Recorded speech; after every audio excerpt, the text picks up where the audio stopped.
Stock market से सभी लोग पैसा कमाना चाहते हैं और उसके लिए वो लोग अलग अलग स्ट्रैटेजीज का यूज भी करते हैं। जैसे कई लोग होते हैं जो कि प्राइस एक्शन स्ट्रैटेजीज को यूज करते हैं, कई लोग होते हैं जो कि इंडिकेटर बेस्ड स्ट्रैटेजीज का यूज करते हैं और कई लोग ऐसे भी होते हैं जो कि डेटा बेस्ड स्ट्रैटेजीज का यूज करते हैं।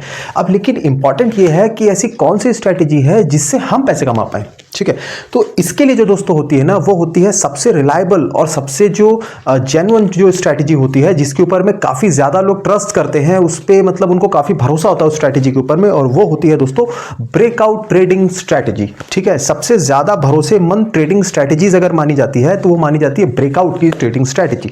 ठीक है, तो ब्रेकआउट ट्रेडिंग स्ट्रैटेजी क्या होती है? ठीक है, इसको मैं आज आप लोगों को कुछ इस तरीके से समझाऊंगा, कुछ इस तरीके से बताऊंगा ना कि आप मेरा बिलीव कीजिए कि आज आप लोगों के दिमाग से ब्रेकआउट की सारी कंफ्यूजन दूर हो जाएगी कि किस तरीके से ब्रेकआउट होगा, हम किस तरीके से वहां पे अपनी पोजीशन बनाएंगे और वहां से एक अच्छा खासा प्रॉफिट बना पाएंगे। तो दोस्तों वीडियो आज ही बहुत ज्यादा इंपॉर्टेंट है, वीडियो को आपको बिल्कुल भी स्किप करके नहीं देखना है, वीडियो को बिल्कुल भी आपको मिस नहीं करना है। वीडियो अगर आप लास्ट तक देखेंगे ना तो आज ब्रेकआउट ट्रेडिंग स्ट्रैटेजी का ना सारा कंफ्यूजन मैं आपके दिमाग से खत्म कर देने वाला हूं। ठीक है दोस्तों, तो चलिए बिना किसी देरी के वीडियो को स्टार्ट करते हैं। मेरा नाम है निशांत शुक्ला, पेशे से हूं एक इंजीनियर और साथ में करता हूं ट्रेडिंग, और आप सभी लोगों को सिखाता हूं कि ट्रेडिंग कैसे करते हैं और ट्रेडिंग से जुड़ी हुई कुछ बारीकियों के बारे में। तो चलिए दोस्तों बिना किसी देरी के वीडियो को स्टार्ट करते हैं। तो दोस्तों जैसा कि आज का हमारा टॉपिक है ब्रेकआउट ट्रेडिंग स्ट्रैटेजी। ठीक है, तो ब्रेकआउट ट्रेडिंग स्ट्रैटेजी को समझने से पहले हमको यह समझना ज्यादा इंपॉर्टेंट है कि ब्रेकआउट किस किस तरीके से ब्रेकआउट होता है, कौन कौन से टर्म्स में ब्रेकआउट्स होते हैं। ठीक है, तो मैं आपको समझाता हूं। देखिए मेनली क्या होता है, मेनली ब्रेकआउट दो टर्म्स में होते हैं। फर्स्ट जो आपका होता है वो होता है आपका लॉन्ग टर्म ब्रेकआउट। ठीक है, फर्स्ट होता है लॉन्ग टर्म ब्रेकआउट। ठीक, एंड जो सेकंड होता है वह होता है शॉर्ट टर्म ब्रेकआउट। क्लियर हो रहा है आप लोगों को मैं क्या समझाने की कोशिश कर रहा हूं? जो लॉन्ग टर्म ब्रेकआउट है ये शॉर्ट टर्म ब्रेकआउट है। अब ये डिपेंड करता है, या यहां पे आप लोग के दिमाग में ये कंफ्यूजन आ रही होगी कि भैया ये दो ब्रेकआउट है लेकिन हम कौन सा यूज करें। तो घबराइए मत, मैं आपको वो भी सिखा रहा हूं, वो भी बता रहा हूं।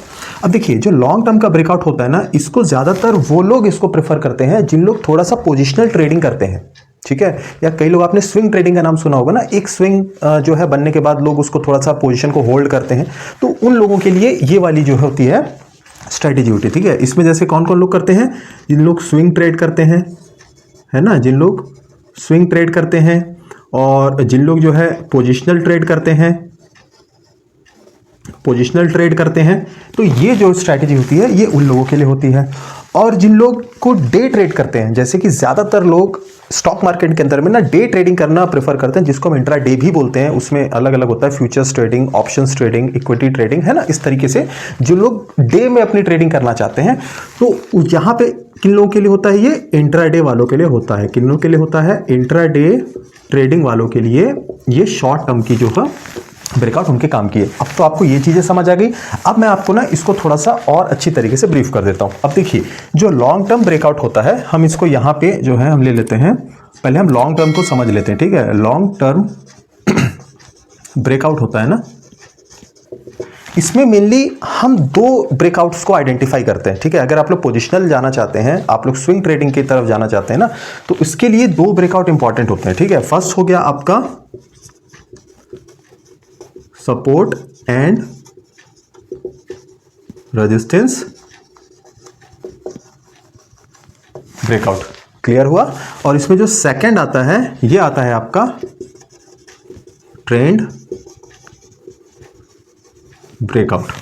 अब आप लोग ये सोचेंगे कि आप लॉन्ग टर्म में ये बता रहे हैं कि स्विंग ट्रेड वाले या पोजिशनल ट्रेड वाले इस तरीके की स्ट्रैटेजीज को ज्यादा यूज करते हैं, लेकिन हम तो इसको डे ट्रेडिंग में भी यूज करते हैं। तो डे ट्रेडिंग में भी आप लोग इसको यूज करते हैं, लेकिन इसकी जो एक्यूरेसी होती है ना, वो बढ़ जाती है कब? जब आप इसको थोड़ा सा आप अपना विजन लंबा रख के जब आप इसमें ट्रेडिंग के लिए इस स्ट्रैटेजी का यूज करते हैं ना, तब इसकी एक्यूरेसी वहां पर बढ़ जाती है।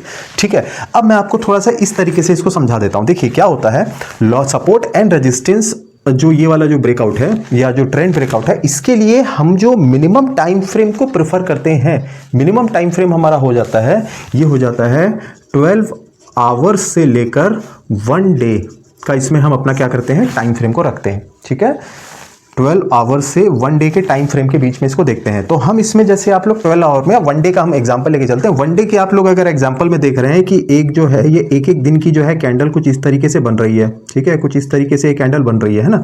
अब यहाँ पे ये आपका सपोर्ट जोन है, ठीक है, ये सपोर्ट जोन है, ये आपका रेजिस्टेंस के जोन है ऊपर वाला, है ना। अब ये 1 डे के टाइम फ्रेम में कुछ इस तरीके से आ रही है। अब अगर आपको यहाँ पे ये दिख रहा है कि एक कैंडल जो है इस सपोर्ट को ब्रेक करती है, ठीक है, 1 डे टाइम फ्रेम के हिसाब से। अब बहुत सारे लोग अपनी यहाँ पे पोजीशंस को बनाना चालू करते हैं। क्या करते हैं? अपनी पोजीशंस को यहाँ पे बनाते हैं, मतलब कि अपनी एंट्री को प्लान करते हैं एक लंबे डायरेक्शन के लिए। और मैं आपको एक चीज़ बता रहा हूँ कि ये जो है डे टाइम फ्रेम पे ये चीज़ें हो रही हैं तो इसकी एक्यूरेसी वहाँ पे ज़्यादा रहती है, ठीक है। तो यहाँ पे जिन लोगों ने अपनी यहाँ पे एंट्री बनाई, ठीक है, मार्केट उनके हिसाब से यहाँ पे 2 दिन 4 दिन 5 दिन जो है उनके डायरेक्शन में मार्केट बढ़ रहा है, कुछ इस तरीके से वो मार्केट बढ़ रहा है, ठीक है ना। उस तरीके से लोग अपनी यहाँ पे पोजीशन बनाते हैं। मार्केट वापस अगर सपोर्ट के पास आता है तो वहाँ पे लोग अपने प्राइस को एवरेजिंग कर लेते हैं। क्या करते हैं? प्राइस को एवरेजिंग कर लेते हैं। जैसे कि मान लीजिए यहाँ पे किसी ने एंट्री बनाई है, सपोज कीजिए यहाँ किसी स्टॉक का प्राइस होगा 100 रुपए के आसपास में, ठीक है। अब आप लोग को ये भी पता है कि अगर कोई इंपॉर्टेंट सपोर्ट या रेजिस्टेंस कभी ब्रेक होता है चार्ट के ऊपर में ना, चाहे किसी भी टाइम फ्रेम पे हो, तो एक बार मार्केट उसको रिटेस्ट करने के लिए जरूर आती है, ठीक है। अब वो क्यों आती है? वो एक कॉन्सेप्ट होता है, स्मार्ट मनी कॉन्सेप्ट होता है, SMC का एक पार्ट होता है। अगर आप लोग को अभी नहीं पता है कि प्राइस रिटेस्ट क्यों करने आता है अपने उस जोन के अंदर में या जोन के पास में, तो उसके लिए मैंने सेपरेट वीडियो बनाई है जिसमें स्मार्ट मनी कॉन्सेप्ट में हमने 3 वीडियोज पे एक सीरीज बनाई है। आप उसको जाकर देख सकेंगे ना, तो वहां से आप लोग का सारा कंफ्यूजन जो है टेस्ट वाला जो फंडा है आप लोग को क्लियर हो जाएगा, ठीक है। तो अभी जैसे मैं आपको ये बता रहा था कि अगर मार्केट यहां से फिर थोड़ा दोबारा आता है तो ये लोग को लग रहा है कि मार्केट वापस इस जोन के आसपास आ रहा है, तो लोग यहां पे अपने प्राइस को और ज्यादा एवरेजिंग करेंगे, ठीक है ना। उसके बाद में ये यहां से एक अनुमानित तौर पे जो है ये ब्रेकआउट आने के बाद मार्केट जो है वो नीचे या ऊपर जिस तरफ में भी आपका ब्रेकआउट आया, अगर ये नीचे की तरफ ब्रेकआउट आ रहा है तो यहाँ पे आपका ब्रेकडाउन हो गया, ये क्या हो गया? आपका ब्रेकडाउन हो गया। अगर यही जो है आपका एक बार बाउंस लेके लोग वेट कर रहे हैं, ये बाउंस लेने के बाद मार्केट ऊपर की तरफ जा रहा है और कुछ इस तरीके से अपने रेजिस्टेंस को मार्केट यहाँ पे ब्रेक कर देता है, तो लोग यहाँ पे अपने कंफर्मेशन के बाद में अपनी एंट्री को प्लान करते हैं एक लंबे टाइम के लिए, ठीक है ना। एक लंबे टाइम के लिए तब तक जितना उन्होंने उनके प्राइस एक्शन के हिसाब से कोई उनका नेक्स्ट रेजिस्टेंस होगा, ठीक है, उन्होंने रेजिस्टेंस 1 मार्क किया होगा, उसके ऊपर कुछ और होगा, उसको R2 करके रेजिस्टेंस 2 मार्क किया होगा, तो उस तरीके से लोग अपनी पोजीशन बनाते हैं। तो ये आपका क्या होता है, इसमें ज्यादातर आप लोग ना, मतलब आपको जो है इसमें डिलीवरी के अंदर आप लोग यहाँ पे स्टॉक को खरीदते हैं। और यूजुअली इसको जिन लोग स्टॉक में ट्रेड ज्यादा करते हैं ना, या जिन लोग थोड़ा लॉन्ग टर्म के लिए फ्यूचर्स के अंदर ट्रेड करना पसंद करते हैं, थोड़ा लंबा टाइम रखने के लिए, तो वो लोग इस स्ट्रैटेजी को यहाँ पे यूज करते हैं, ठीक है। उसी प्रकार से सेम आपका क्या हो जाता है, ये ट्रेंड ब्रेकआउट वाला हो जाता है। इसको हम यहाँ पे समझ लेते हैं। अब मान लीजिए मार्केट में यहाँ पे ना डायरेक्ट आपको लाइन से ड्रॉ करके दिखाऊंगा, ठीक है ना। अब देखिए मार्केट जैसे आपको लग रहा है कि एक हायर हाई हायर लो के फॉर्मेशन पे मार्केट कुछ इस तरीके से बढ़ रहा है। हम यहाँ पे इंपॉर्टेंट क्या चीज है, यहाँ पे इंपॉर्टेंट है कि हम डे टाइम फ्रेम पे देख रहे हैं, ठीक है। एक दिन के हिसाब से मार्केट कुछ तरीके से मूव कर रहा है। अब मार्केट यहाँ पे आपको दिख रहा है कि मार्केट यहाँ पे जो है एक ट्रेंड को रिस्पेक्ट करके मार्केट ऊपर चल रहा है। और किस ट्रेंड पे है? मान लीजिए ये अप ट्रेंड पे, मान लीजिए क्या ये अप ट्रेंड पे ही है, मार्केट आपका हायर हाई हायर लो बना रहा है, ठीक है ना। ये आपका क्या हो गया, जैसे ये आपका हाई हो गया, ये आपका लो, ये आपका हाई, फिर आपका क्या हो गया, ये आपका हो गया हायर लो, और इस हाई को इसने ब्रेक किया तो ये हो गया आपका हायर हाई। जिस तरीके से मार्केट चलता है, फिर ये हो गया आपका HS मतलब हायर हाई, फिर हायर हाई, ये हायर लो, ये हायर लो, मार्केट कुछ ऐसे ही चलता है ना। अब ये डे टाइम फ्रेम के हिसाब से चल रहा है, ठीक है। अब ये आपकी क्या हो गई, ये आपकी हो गई ट्रेंड लाइन, ये आपकी ट्रेंड लाइन हो गई है ना। आपका प्राइस एक्शन कुछ इस तरीके से चल रहा है। अब यहाँ पे क्या देखते हैं लोग कि यहाँ पे अगर मार्केट अपने ट्रेंड को चेंज करता है, ठीक है, जैसे कि मार्केट ट्रेंड कब चेंज करता है, आपको वो चीज़ भी मैंने पहले वीडियो बनाई है, SMC के अंदर है, वो आप लोग देख सकते हैं, लेकिन फिर भी एक बार मैं आपको थोड़ा शॉर्ट तरीके से बता देता हूँ। जैसे मार्केट एक हायर हाई के फॉर्मेशन पे यहाँ पे चल रहा है, हायर हाई है, ये मार्केट का हायर लो है, तो इस तरीके से आपका ये जो है हायर लो पे आपने एक मार्क किया है ना।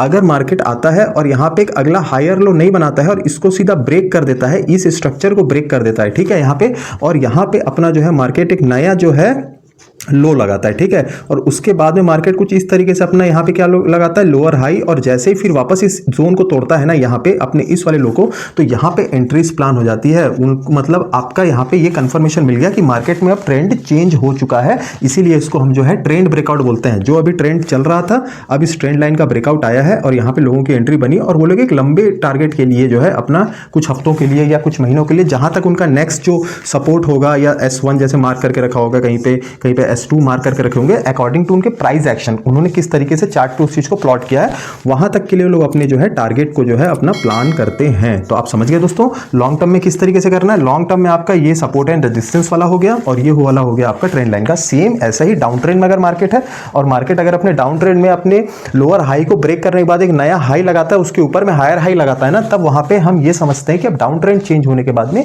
यहां से एक अप ट्रेंड स्टार्ट हो गया है, तो लोग उस तरीके से अपनी पोजीशन को बनाते हैं। आई होप आप लोग को समझ आ रहा होगा कि मैं क्या बताने की कोशिश कर रहा हूं। बहुत ज्यादा इंपॉर्टेंट चीजें हैं, अगर आप लोग इसको अच्छी तरीके से समझ लेंगे ना तो आप लोग का ब्रेकआउट का सारा कंफ्यूजन बहुत ही जल्दी और बहुत ही मतलब अच्छी तरीके से क्लियर हो जाएगा। मैं ये मान के इस वीडियो को जो है बनाने की कोशिश कर रहा हूं और आप लोग को समझाने की कोशिश कर रहा हूं। तो दोस्तों आप लोगों ने समझा यहाँ पे क्या हमने इसमें समझा, ये आपका सपोर्ट एंड रेजिस्टेंस का ये वाला और आप में इसको 12 घंटे तो मिनिमम आपका होना चाहिए, और या तो आपको जो है आप वन डे के टाइम फ्रेम पे इसको देखेंगे। कंडीशन क्या रहेगी, अगर आप लोग स्विंग ट्रेड या पोजिशनल ट्रेड की तरफ में अगर आप लोग का झुकाव है या उस तरफ का आप इंटरेस्ट रखते हैं ना, तब आप लोग इस स्ट्रेटेजी से अगर जाएंगे ना तो आपको इसके काफी अच्छे जो है और पॉजिटिव जो है जो आपको इसके जो है रिजल्ट्स देखने को जो है चार्ट के ऊपर मिलेंगे। तो दोस्तों अब हम समझ लेते हैं दोस्तों अपना जो दूसरे टर्म का जो ब्रेकआउट था, मतलब कि जो शॉर्ट टर्म का ब्रेकआउट है ना, अब हम उसको समझते हैं कि वो कौन कौन से ब्रेकआउट होते हैं, और ये बहुत इंपॉर्टेंट चीज है, आप लोग चाहे तो इसको नोट भी कर सकते हैं। तो दोस्तों हमारा जो सेकंड वाला जो है ब्रेकआउट, ये वाला शॉर्ट टर्म ब्रेकआउट, ठीक है, मैं इसको यहां पे लिख देता हूं, शॉर्ट टर्म ब्रेकआउट। इसमें क्या होता है, जैसे इसको ज्यादातर वो लोग यूज करते हैं जिन लोग डे ट्रेडिंग करना पसंद करते हैं, उसको प्रेफर करते हैं, जैसे कि जिन लोग इंट्राडे करते हैं ना उन लोग के लिए, है ना। तो इसमें आपका क्या क्या हो जाता है इंपॉर्टेंट, इसमें आपका हो जाता है प्राइस ब्रेकआउट, एंड जो सेकंड हो जाता है इसमें हो जाता है आपका वॉल्यूम ब्रेकआउट। ठीक है, समझ रहे हैं आप लोग। इसमें आपके दो ब्रेकआउट ज्यादा इंपॉर्टेंट हो जाते हैं अगर इंट्राडे बेसिस पे कर रहे हैं, तो एक आपका price breakout and volume breakout. ठीक है, अब ये किस तरीके से काम करता है मैं आपको ये भी समझा देता हूं। देखिए क्या होता है, जनरली हम लोग जब इंट्राडे करते हैं ना, तो हम लोग उस समय अगर चार्ट को एनालाइज करना है, ठीक है, हमको टेक्निकल्स को ड्रॉ करना है, तो हमारे लिए उस समय क्या हो जाता है ना, हम हाईएस्ट 1 आवर का टाइम फ्रेम यूज करते हैं। ठीक है, 1 आवर का। और कौन करता है नहीं करता मैं नहीं जानता, लेकिन मैं करता हूं पर्सनली, और मुझे इससे काफी अच्छे रिजल्ट्स मिलते हैं। मतलब मेरी जो है ना थोड़ी सी विजिबिलिटी क्लियर हो जाती है मार्केट को लेकर, है ना।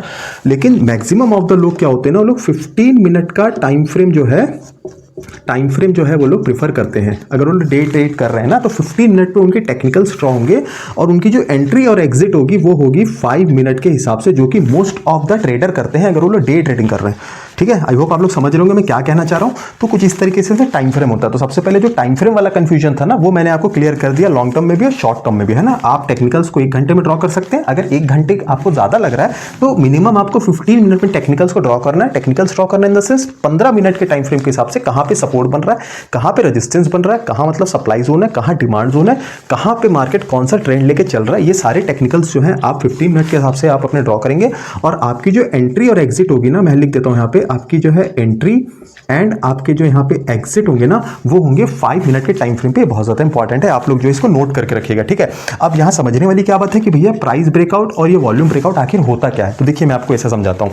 अब क्या होता है, जब आपने 15 मिनट के हिसाब से अपने जो है टाइम फ्रेम के हिसाब से अपने चार्ट को ड्रॉ किया है ना, मतलब अपने टेक्निकल्स को ड्रॉ किया, तो ये आपका ऑफकोर्स ये जैसे मान लीजिए आपका हो गया रेजिस्टेंस हो गया, मैं लिख देता हूँ यहाँ पे आर लिख देता हूँ। ये आपका हो गया एक यहाँ पे सपोर्ट हो गया, मैं इसको एस करके यहाँ पे मेंशन कर देता हूं। ठीक है ना।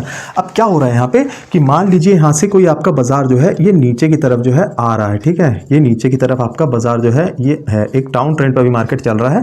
अब यहाँ पे क्या होता है कि यहाँ पे मार्केट आने के बाद में वापस ऊपर निकलता है, यहाँ से बाउंस लेने के बाद में ऊपर निकल रहा है, और वापस इसी रेंज पे जो है आपका रेजिस्टेंस आने के बाद ये फिर से जो है मार्केट नीचे आना चालू होता है।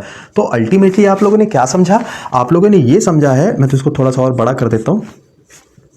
अल्टीमेटली आप लोगों ने ये समझा यहाँ पे कि मार्केट एक प्राइस रेंज के अंदर में फंस गया है। ठीक है, मान लीजिए ये आपका जो आपका रेंज है, ये हम ऐसा उदाहरण ले लेते हैं कि ये आपका एक 50 पॉइंट के आसपास का एक रेंज में मार्केट आके फंस गया है। ठीक है, प्राइस रेंज आपका यहाँ पे आके फंस गया है कुछ इस तरीके से।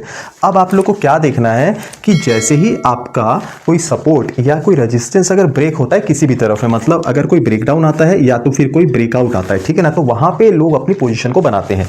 ठीक है, वहां पे जैसे अब ये मार्केट ऊपर की तरफ चल रहा है, यहाँ पे वापस यहाँ से बाउंस लेने के बाद मार्केट ऊपर गया है, और इस रेजिस्टेंस को मार्केट तोड़ के अपना जो है इस जोन से बाहर निकलता है। ठीक है, तो यहाँ पे मोस्ट इंपॉर्टेंट चीज क्या हो गई कि आपको ये देखना है यहाँ पे कि जो आपकी कैंडल ने इसको तोड़ा है वहां पे, ठीक है, तो वो कैंडल क्या वहां पे सस्टेन कर पा रही है।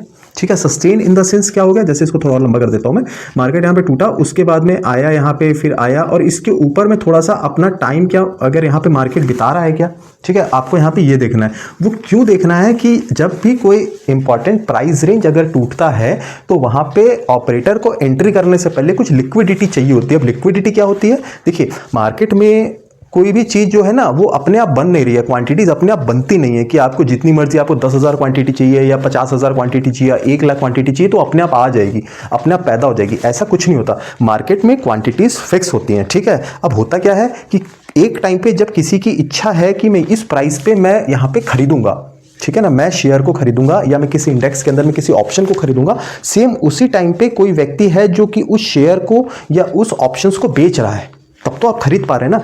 मान लीजिए 100 क्वांटिटी है, हम एक उदाहरण के तौर पे ये समझते हैं कि 100 क्वांटिटी है मार्केट के अंदर में।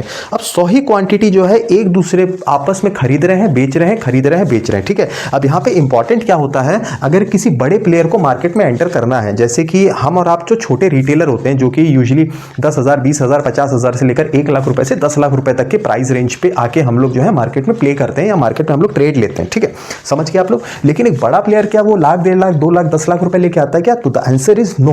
वो आता है कम से कम 100 करोड़ रुपए के ऊपर का अपने पास अमाउंट बना के, जो कि बड़े बड़े इंस्टीट्यूशनल जो प्लेयर्स होते हैं, जैसे आपने FIII, DII, उसके बाद में बहुत सारे आपने जैसे उनको बोला जाता है फॉरेन इंस्टीट्यूशन इन्वेस्टर, DII को बोला जाता है डोमेस्टिक इंस्टीट्यूशन इन्वेस्टर, जिसके अंदर बहुत बड़ी बड़ी इंश्योरेंस कंपनी होती है, बड़े बैंक्स होते हैं, बड़े बड़े म्यूचुअल फंड के कंपनीज होती है जिनके पास में काफ़ी ज़्यादा बड़ा पैसा होता है। वो लोग जब मार्केट में एंटर करते हैं ना तो उनको चाहिए लिक्विडिटी। अब मान लीजिए वो लोग अपने पास, उनको 5 लाख क्वांटिटी को जो है यहाँ पे खरीदना है, 5 लाख क्वांटिटी को वो लोग यहाँ पे बाय करना चाहते हैं। अगर हम ऑप्शंस पे ट्रेड करें, मान लीजिए उनको कॉल साइड में पोजीशन बनानी है अपनी और उनके पास में क्वांटिटी उनको 5 लाख एग्जीक्यूट करना है, तो वो ये भी तो इंपॉर्टेंट है ना कि उस समय तक इस रेंज में आसपास में, इस रेंज के आसपास में 5 लाख क्वांटिटी बिक भी रही हूँ, तभी तो ये लोग खरीद पाएंगे ना।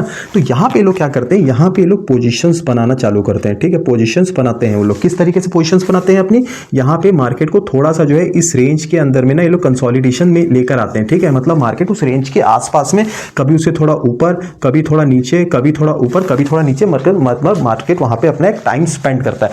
मार्केट टाइम स्पेंड करता है ना, तो क्या होता है, जैसे हम और आप जैसे जो रिटेलर्स होते हैं ना, हमको क्या लगता है, कई लोग वहाँ पे ये सोच रहे हैं कि मार्केट यहाँ से नीचे जाएगा, तो लोगों ने अपने स्टॉप लॉस को रखा ऊपर, पुट साइड के लिए पोजीशन बनाई कि मार्केट नीचे जाएगा। सेम उसी टाइम पे कुछ लोग ऐसे होते हैं जो यहाँ पे सोच रहे हैं कि मार्केट यहाँ से ऊपर जाएगा, तो उन्होंने अपनी स्टॉप लॉस को रखा नीचे और पोजीशन बनाई अपनी कॉल साइड के लिए, मतलब ऊपर जाने के लिए। अब क्या होता है, एक ऑपरेटर जब यहाँ पे एंट्री करता है तो उसको चाहिए लिक्विडिटी। लिक्विडिटी कहाँ पे है, कॉल साइड में भी लिक्विडिटी है एंड पुट साइड पे भी लिक्विडिटी है। वो क्या करता है, छोटे रिटेलर्स का पैसे को हंट करता है। कैसे करता है, पहले वो थोड़ा सा आपको मूव दिखाएगा नीचे जाने के लिए, जब यहाँ पे पोजीशन आएगी तो एक बड़ी कैंडल से जो है वो ऊपर जाने का डायरेक्शन देगा, मतलब कि जितने लोगों ने भी ऊपर अपना स्टॉप लॉस लगाया था सबके स्टॉप लॉस उसने हंट कर दिया, सबके स्टॉप लॉस हंट कर लिए।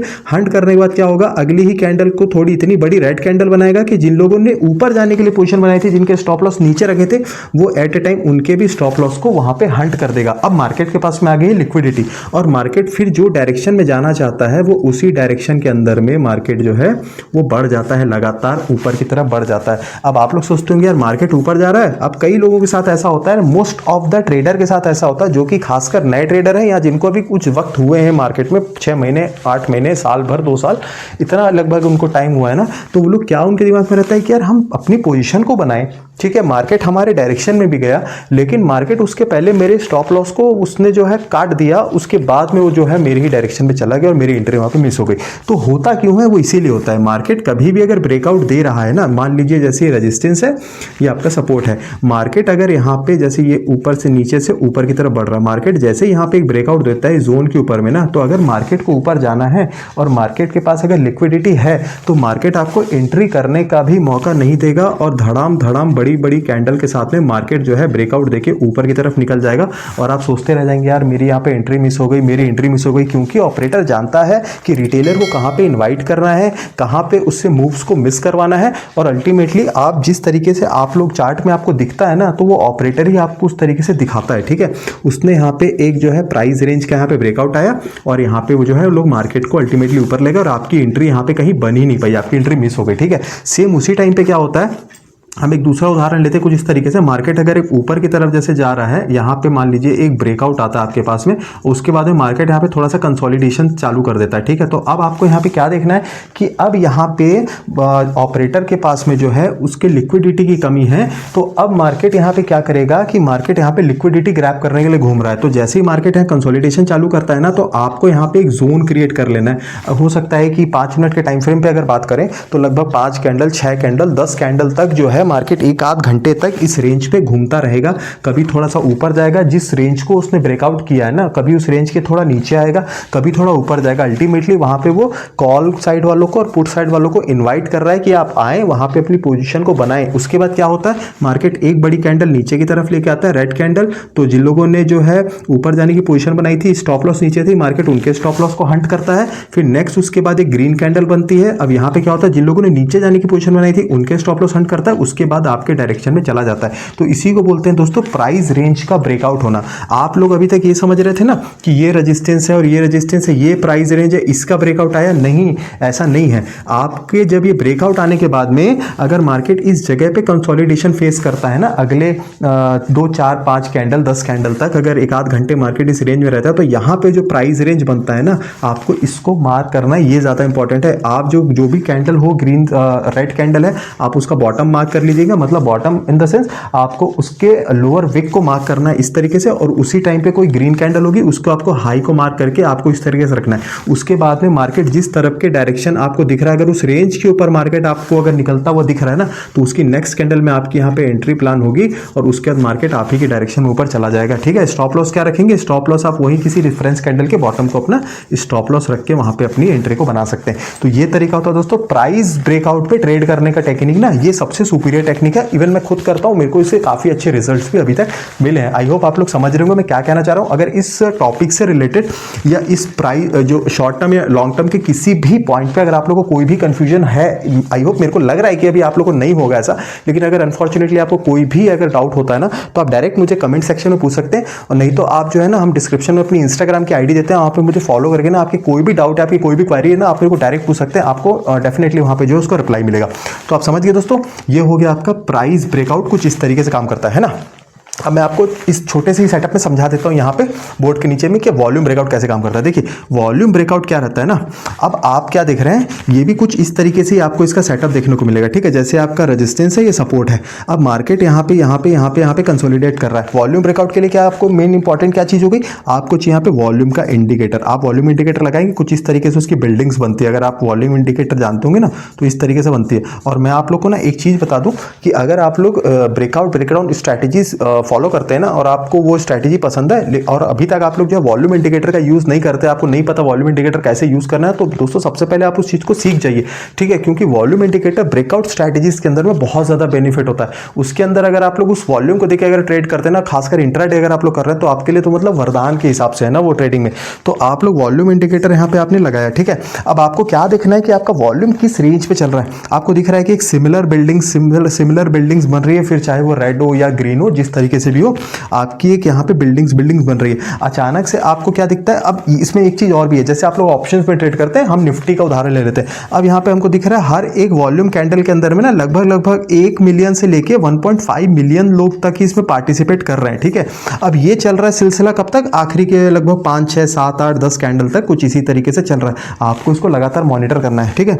अब आपको क्या देखने को मिला कि अचानक से किसी कैंडल के अंदर में लोग ज्यादा पार्टिसिपेट किए, ठीक है, वहां पे वॉल्यूम बढ़ गया उस कैंडल का। अब मान लीजिए जो एवरेज 1 मिलियन से 1.5 मिलियन लोग वहां पे अपना पार्टिसिपेट कर रहे थे, अचानक से आपको दिखा कि किसी वॉल्यूम कैंडल के अंदर में लगभग 3 मिलियन के आसपास में लोग यहाँ पे पार्टिसिपेट कर रहे हैं। अब वो कैंडल कौन सी बनी, अगर वो कैंडल बन रही है आपकी ग्रीन में, तो आप ये चीज समझ जाइए कि अगर आपका जो है इस हिसाब से रेंज में मार्केट फंसा हुआ था, अगर आपको ग्रीन कैंडल में वॉल्यूम बढ़ता हुआ दिख रहा है, तो आपको समझ जाना है कि यहाँ पे जो है आपका एक ब्रेकआउट आने की संभावना यहाँ पे है, मतलब कि रेजिस्टेंस टूटेगा और कई लोग जो है अपनी यहाँ पे ऊपर की तरफ पोजीशन को बनाएंगे, क्योंकि यहाँ पे ऑपरेटर अब एक्टिवेट हो रहा है। सेम उसी टाइम पे अगर आपको कोई ऐसी कैंडल दिख रही है जिसके अंदर में लगभग मान लीजिए 3 से 4 मिलियन जो है लोगों ने पार्टिसिपेट किया है, और वो एक रेड कैंडल है, ठीक है, तो इसी जोन में आप लोग को समझ जाना है कि अब यहाँ पे जो है एक रेड कैंडल के साथ में मार्केट इतना बड़ा वॉल्यूम यहाँ पे लोगों ने पार्टिसिपेट किया तो अब मार्केट यहाँ से नीचे जा सकता है। ठीक है, तो कुछ इस तरीके से दोस्तों आप लोगों को ना इसको चार्ट पे ड्रॉ करके समझना है, देखना है, सीखना है, तभी आप लोग जो है ना इससे और ये स्ट्रैटेजी से अच्छे खासे पैसे कमा पाएंगे।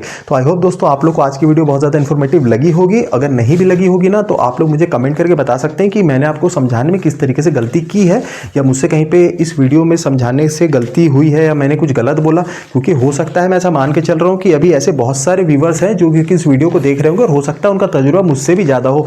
तो मैं आप लोग से रिक्वेस्ट करता हूं कि अगर आप लोगों को किसी भी पॉइंट पे लगा होगा कि मेरे समझाने के तरीके में मैंने कुछ ये गलती कर दी या मैंने गलत तरीके से बताया, तो आप लोग मुझे करेक्ट भी कर सकते हैं। मुझे खुशी होगी कि कोई मुझे बताए कि मैं कहां पे गलती कर रहा हूं। ठीक है, तो दोस्तों आज की वीडियो में बस इतना था। और आप लोग को अगर वीडियो अच्छी लगी होगी तो प्लीज़ आप हमारे वीडियो को प्यारा सा लाइक कीजिएगा, जो कि आपको पता है आपको करना है। और उसके अलावा अगर वीडियो नहीं पसंद आती है सम एनी रीज़न, तो आप जो है वीडियो को डिसलाइक भी कर सकते हैं। लेकिन उसके साथ में ना आप लोग कॉमेंट में वो रीज़न लिख दीजिएगा कि आपने क्यों वीडियो को डिसलाइक किया, आपको क्यों वीडियो पसंद नहीं है, जिससे कि नेक्स्ट टाइम मैं कोई भी वीडियो लेके आता हूं ना तो मैं अपनी गलतियों को वहां पे सुधार पाऊंगा। ठीक है दोस्तों, उसके अलावा अगर आपको लगता है कि ये कंटेंट थोड़ा सा वैल्यूएबल है तो आप इसको अपने दोस्तों के साथ में, अपने रिश्तेदारों के साथ में, जिनको भी ट्रेडिंग में रुचि है या जिन लोग स्टॉक मार्केट को भी सीख रहे हैं, या ऐसे वैल्यूएबल कंटेंट उनके साथ में शेयर भी कर सकते हैं जिनसे उनकी भी नॉलेज जो है वो ग्रोथ होगी। तब तक के लिए दोस्तों मैं निशान शुक्ला मिलता हूं एक ऐसी दिलचस्प और एक इन्फॉर्मेटिव ट्रेडिंग लर्निंग वीडियो के साथ में। तब तक के लिए आप लोगों से आज्ञा चाहता हूं। नमस्कार।